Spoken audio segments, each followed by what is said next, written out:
পিলখানা হত্যার মাধ্যমে দুর্বল করা হয় সেনাবাহিনীকে, চেষ্টা চলে বিতর্কিত করারও। সশস্ত্র বাহিনীর দরবারে প্রধানমন্ত্রী, সদস্যদের ঐক্যবদ্ধ থাকার আহ্বান। হামের প্রকোপ মোকাবিলায় দ্বিতীয় ধাপের টিকাদান। ঢাকা উত্তর দক্ষিণ সহ 4 সিটিতে চলছে কার্যক্রম। সারা দেশে শুরু 20 এপ্রিল। ডেঙ্গু নিয়েও সচেতন থাকার আহ্বান মন্ত্রীর।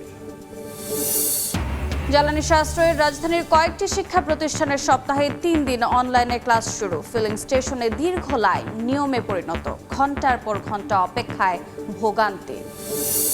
133 অধ্যাদেশের মধ্যে কার্যকারিতা হারিয়েছে 20টি।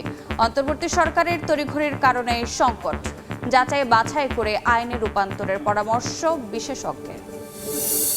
এবং ভেস্তে গেল ইরান যুক্তরাষ্ট্র সংলাপ। পাকিস্তানের চুক্তি ছাড়াই বৈঠক। হরমুজ পরমাণু ইস্যুতে নিজেদের অবস্থানে অনড় দুই পক্ষ। আলোচনা চালিয়ে যেতে চায় তেহরান।